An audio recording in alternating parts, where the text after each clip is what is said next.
லிங்க முத்திரை. இது உடல் சூட்டை அதிகரிக்க செய்யக்கூடிய முத்திரை.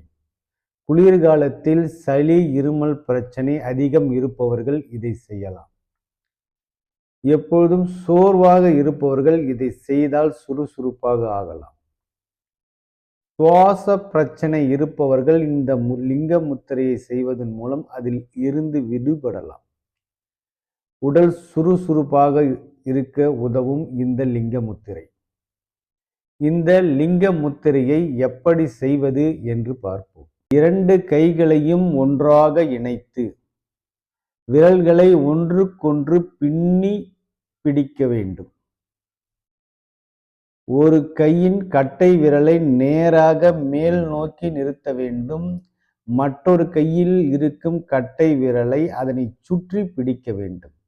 கைகளை மார்புக்கு முன் வைத்து நாம் பத்மாசனத்திலேயோ சுகாசனத்திலேயோ அமர்ந்து கொண்டு இந்த லிங்க முத்திரையை செய்ய வேண்டும். இந்த லிங்க முத்திரையை எப்போது செய்யலாம்?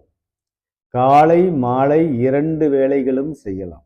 குறைந்தது 15 to 20 நிமிடம் இந்த லிங்க முத்திரையை செய்ய வேண்டும். அப்பொழுதுதான் நமக்கு முழு பலன் கிடைக்கும்.